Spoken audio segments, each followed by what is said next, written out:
በስመ አብ ወወልድ ወመንፈስ ቅዱስ አሐዱ አምላክ አሜን። ቅድስት ጸበለ ማርያም ትውልዷ በጎንደር ግዛት ቃህ አካባቢ ነው። ወላጆቿ አባቷ እንድርያስና እናቷ መስቀል ክብራ ፍርሃ እግዚአብሔርን ሥርዓተ ቤተክርስቲያንን እያስተማሩ በሃይማኖት በምግባር ኮትኩተው አሳደጓት። ከዕለታትም በአንደኛው ቀን ተከስተ ብርሃን የተባለ ደግኛ ባሕታዊ ወደ አባቷ ቤት መጥቶ ባደረበት መንፈስ ቅዱስ ኃይል የቅድስትን ጸበለ ማርያምን ጸጋ አወቀ። ለወላጆቿም ይህች ልጅ ወደፊት ነፍሳት የሚድኑባት የከበረች ትሆናለች ብሎ በእርሷ ላይ ትንቢት ተናገረ። ቅድስት ጸበለ ማርያም ለአቅመ ሔዋን ስትደርስ ወላጆቿ በጋብቻ ሕግ እንድትወሰን ፈለጉ። ነገር ግን ቅድስት ጸበለ ማርያም ቅዱስ ጳውሎስ ለእግዚአብሔር አጭቶኛልና ፈጣሪን በድንግልና ለማገልገል ተስያለሁ በማለት ተቃወመቻቸው። ወደ አንድ ደግኛ ባሕታዊ ዘንድ ሄዳ በጸሎቱ ከዚህ ነገር እንዲያድናት ተማጸነችው። እርሱም ፈቃድ እግዚአብሔርን በጸሎት ከጠየቀላት በኋላ ማድረግ የሚገባትን ወደፊት የሚገጥማትን ሁሉ ነገራት። እርሷም ለዕጣን እንዲሆን ጌጧን ሁሉ አውጥታ ሸጠችና መስዋዕቱን አሳርግልኝ ብላ ለባሕታዊ ሰጠችው።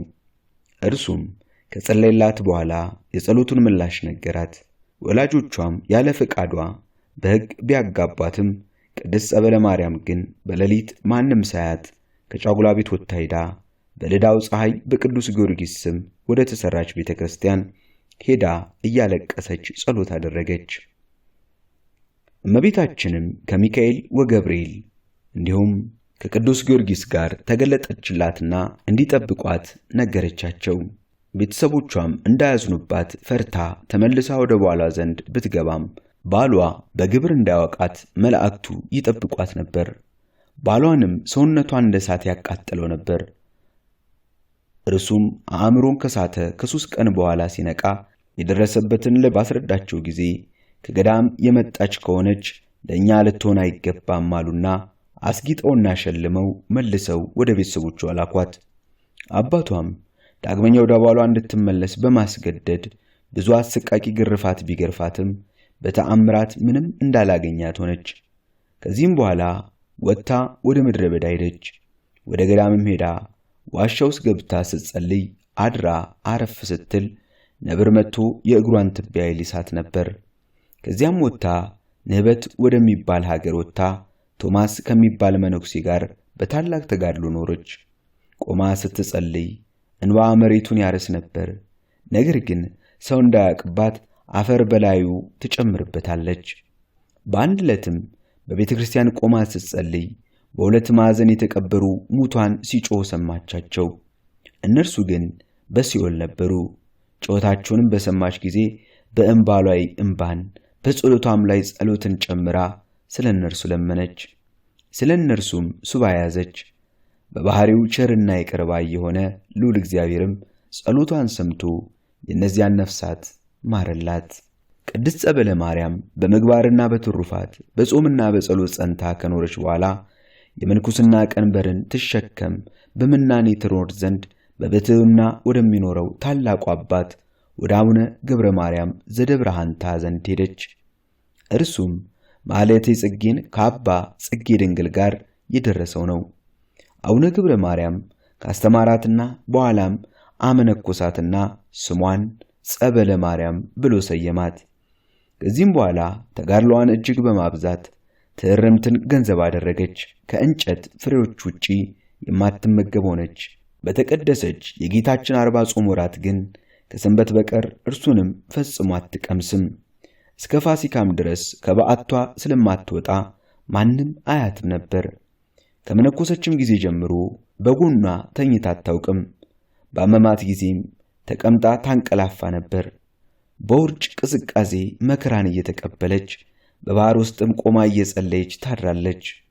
በስግደቷም በቀን እስከ 8,000 ትሰግድ ነበር። ከወንድሟ ቶማስም የቅዱሳት መጻሕፍትን ምስጢር ተማረች። የዮሐንስን ወንጌልና የራእዩን መጽሐፍ ዘወትር በማንበብ ትጸልያለች። የእመቤታችን በዓል በሆነ ጊዜ አርጋኖን ውዳሴዋን በቀን 3 ጊዜ ታነባለች። አንቀጸ ብርሃንንም በየ7ቱ ጊዜ ትጸልያለች። የዳዊትን መዝሙር በፈጸመች ጊዜ የጌታችንን መከራ ግርፋት እያሰበች ራሷን 1000 ጊዜ ትገርፋለች። ዳግመኛም አገዛዛቸው መልካም ይሆን ዘንድ ስለ ጳጳሱና ስለ ንጉሱ 1000 ጊዜ፣ ስለ መነኮሳትም 1000 ጊዜ፣ ስለ ኃጥአንም 1000 ጊዜ ራሷን ትገርፋለች። ዳግመኛም ነጭ ዕጣን በእጇ ይዛ 7 ቀን እስኪሆን ድረስ እንባዋን ታፈስበታለች። ያም ነጭ ዕጣን ከእንባዋ ብዛት የተነሳ ጥቁር ይሆናል። በዓል በሚሆንበት በሰባተኛው ቀን አስቀድማ አውቃ በመሠዊያው ያሳርገው ዘንድ ያን ዕጣን ለቄሱ ትሰጠዋለች። እግዚአብሔርም እንደ ሱራፌል የጽና መዓዛና እንደ ኪሩቤል ዕጣን ሽታ አድርጎ ከቄሱ እጅ ሲቀበል በግልጽ ታያለች። ቅድስት እናታችን እሾህ ያለው የብረት ዛንጃር በወገቧ ትጣጠቃለች። በወገቧና በጭኖቿ ያሰረችው እርጥብ የላም ቁርበት ከአጥንቶቿ ጋር ይጣበቃል። በደረቅም ጊዜ ስጋዋን እየቆራረጠ ይወድቃል። በምድርም ውስጥ ትቀብረዋለች። 5 ጊዜም እንዲህ ያደረገች ራሷን ጎዳች። ከዳንም መልሳ ታቆስሏለች። በዚህም ጊዜ ጌታችን ተገለጠላትና ወዳጄ ጸበለ ማርያም ሆይ ሰላም ላንቺ ይሁን አላት። ዳግመኛም እንዲህ ያለ የቁስል መከራ መሰቃየት ይበቃሻል ካላት በኋላ ተሰወረ። እርሷ ግን 7 ጊዜ እስኪሆንላት ድረስ ይህንን አደረገች። በዚህም ጊዜ ስጋዋ እጅግ ታመመ።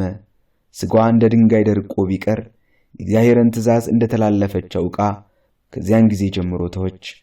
ከዕለታት በአንደኛው ቀን ቅድስት ጸበለ ማርያም እየጸለየች ሳለ የክብር ባለቤት ጌታችን አምላካችን ኢየሱስ ክርስቶስ በቆሰለ ችግረኛ ድሃ ሰው ተመስሎ ለቅድስት ጸበለ ማርያም ተገልጦ ወደ እርሷ በመምጣት ቁራሽ እንጀራ ለመናት።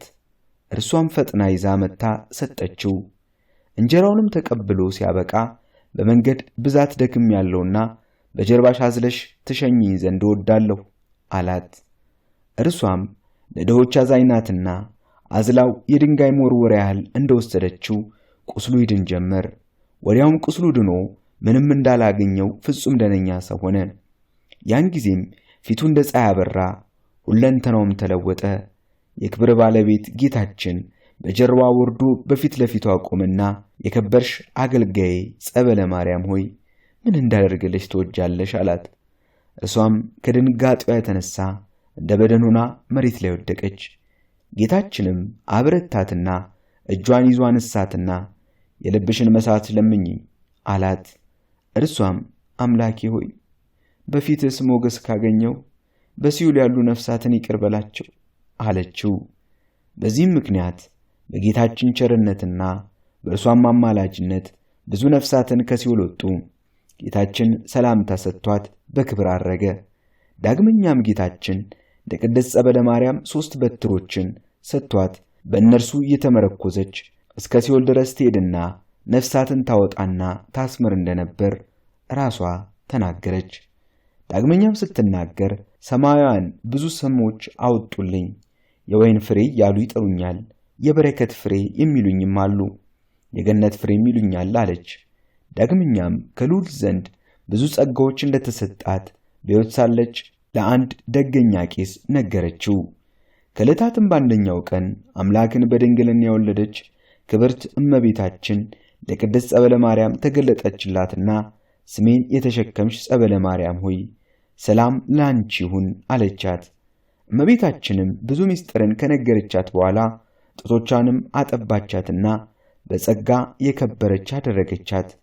በስሟም ብዙ ተአምራት የምታደርግ ሆነች። ቅድስት እናታችን ጸበለ ማርያም ከነቢያት፣ ከሐዋርያት፣ ከሰማዕታት ዕድል የተሰጣት እናት ናት። እንደ ነቢያት የሚመጣውን ሁሉ እንዳለፈ አድርጋ ትናገራለች። ዳግመኛም የትምህርታቸውን ፍለጋ ስለተከተለችና ለሕጋቸው ስለተገዛች ከሐዋርያት ዕድል ፈንታ ተሰጣት። ሦስተኛ ግድ ሳይሏት በፈቃዱ ስለተቀበለቻቸው ግርፋቶችና ስላገኛት መከራ የሰማዕታት ዕድል ተሰጣት። ከደናግል መነኮሳት ዕድል ተሰጣት። መነኩሴትም ድንግል ናትና። ቅድስት እናታችን ጸበለ ማርያም መልካም የሆነውን ተጋድሏን ከፈጸመችና ጌታችን ታላቅ ቃል ኪዳን ከገባላት በኋላ በሰላም አርፋለች። ደንግሥት እሌኒም የሞቷን መስቀል ተሸክማ ተጠብቆላት ወዳለ ተስፋዋ በክብር ሄደች። ዕረፍቷ መስከረም 18 ነው። ስብሐት ለእግዚአብሔር ወለወላዲቱ ድንግል ወለመስቀሉ ክቡር። ይቆየን።